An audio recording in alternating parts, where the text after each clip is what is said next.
Dead Space is a minor masterpiece, sitting quietly as one of the best horror games ever made, coming from an era of gaming where it was peerless, greenlit by an EA willing to take a few chances.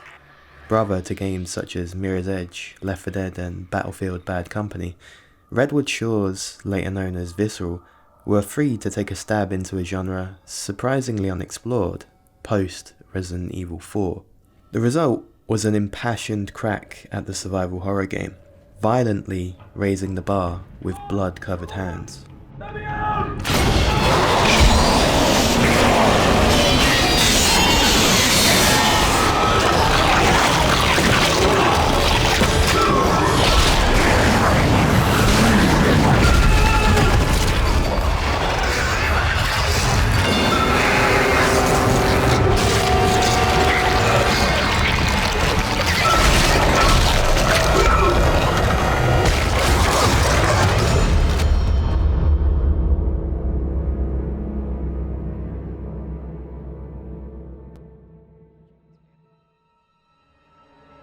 Dead Space is thoroughly unpretentious, It's just a horror game trying to scare you.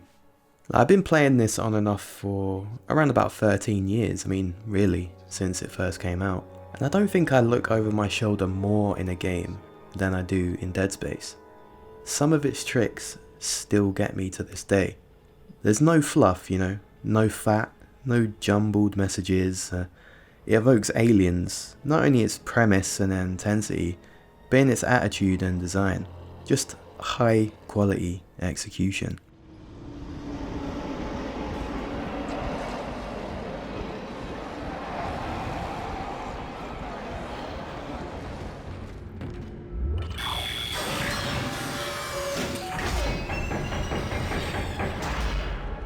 Respect for its audience, through its dedication to quality in every facet. The visuals and art, sound, gameplay, writing, it all creates an unshakably solid core. Even if one or multiple elements were bad, there's enough quality in the other areas to offset it. The game gets a lot from what seems to be pretty simply executed game design elements. Now, that's not to say any of it was easy. Well documented is the challenge of getting the giant tentacle to work, and there's no doubt deceptively complicated coding going on behind the scenes of many things the game sort of nonchalantly holds to its core. But what I mean is that when you break down a lot of levels, the game is really just built on the concept of spawning monsters in particular places to create certain experiences. It's not until the sequel that there would be more elaborately scripted set pieces.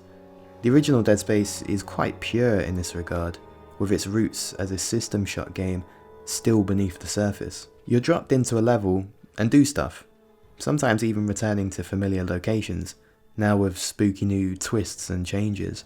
That's the subtle mark of this game compared to Dead Space 2 or Resident Evil 4. Your feet are figuratively always on the ground. This is a game about seating you in its world rather than funneling you through it. More Spencer Mansion than Spanish Village. This is why I'm still comfortable calling the game survival horror. Yeah, there's a lot more action than traditional genre entries, but action is a more complicated and all-encompassing word than is let on, considering some only imply it to mean combat, whereas the player has many actions to perform outside of shooting, such as exploration, decision making, a minor amount of item management, and a bunch of deciphering. On hard difficulty, I found myself moving ammo around, leaving just enough space to pick up what I'd find in the field, but keeping enough on me to feel close to comfortable when turning over the darkest corners of the Ishimura. It's not Resident Evil level scarcity, but it is enough to not feel like a complete badass who's equipped for the job. And I feel that's the marquee determiner for separating action horror from survival, specifically the not feeling like a badass. Isaac, while eventually proving to be capable, always lacks that quick turn, always has a little slack to his aim. He can never hope to break the fists out. He always feels like just a guy, and his heartbeat pounding increasingly higher in the sound mix is all the character building you need. Entering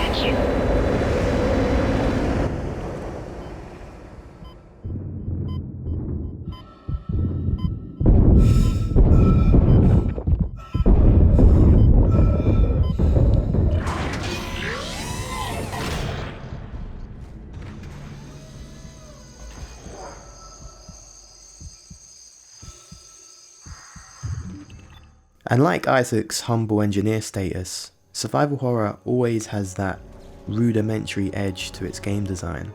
The player is dropped into a map and is left to work through it. Nothing fancy, and that's why it works. That's also why it's scary. The player is the one pushing themselves into those dark rooms and through those suspicious corridors. That's where the purity stems from, and the razor's edge between fear and thrill.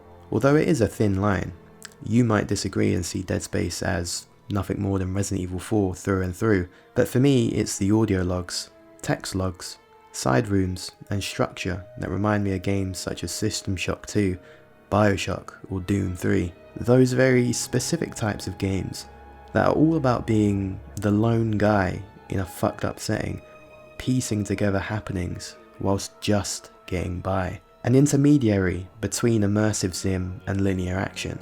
Streamlined, but not devoid of decisions to make. I haven't a name for these games, but they all seem to be good. And if you haven't guessed yet, yes, I think Dead Space is good. Systems offline. Now we've gone too far. Bailey out.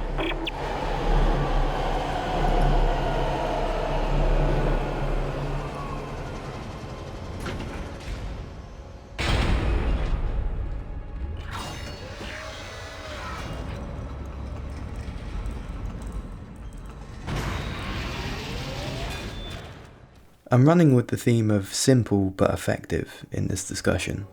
It comes to mind when I think about the plasma cutter, an instantly iconic weapon. Line it vertical for the arms, twist it sideways for the legs. At least that's how it always functioned in my mind. Adding just a touch more precision from the player really opens up another facet of tension for Dead Space to play with.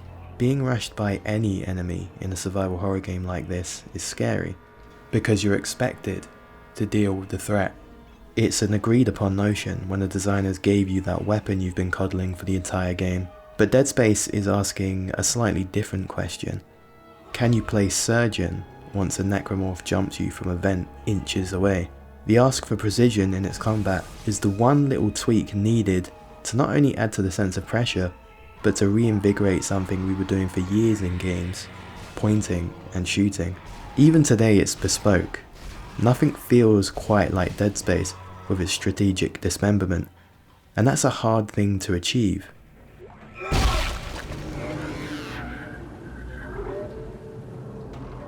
It's the sort of touch that comes when ambition meets restriction. While there are more than a few set-piece moments, Dead Space is a notably quieter game than its sequels. If time and money can't let you plaster a game full of uniquely scripted encounters, making your combat and AI dynamic lets the player experience these close scrapes more organically, and allows the few larger scares to stand out and really sweep the player off their feet. Considering the absolutely copious amounts of gore in the game, restraint might not be the first word to reach for when describing Dead Space. Nevertheless, the opting out of traditional scripted sequences lends Dead Space a sense of purity. It's in fact the more forced moments where the game is at its weakest, such as the couple turret sequences and maybe one too many times the game asks you to fetch something at the endless instruction of other characters. Overall, the story is full of tropes, but disguised well thanks to the great world design and highly considered details given to the universe created here. Body horror is baked into the architecture. The Ishimura, a sprawling ribcage with its corridor veins congealing in cancerous growths. Isaac's exoskeletal mining suit is instantly iconic, and even the most common necromorphs bathe in violence, wearing the skin of their former selves like a fleshy torn flag of their newly conquered territory. Much like Alan Wake, Dead Space is, on its face, derivative, but manages to somehow craft a wholly unique vision for itself, thus becoming a new point of reference for other games. If a game uses an immersive HUD or includes a reticle shifting weapon, it will be linked back to Dead Space and back to the dimly lit corridors of the Ishimura. Plot it into the computer array. That should get the tram system back online.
The first entry in a series, distilled, trimmed of fat, and lean with bared teeth, welcoming you into its creaking haunted house floating in the deep recesses of space, covered in the shadow of a fractured planet. A game so visceral its studio took up the name. Dead Space is a stone-cold classic.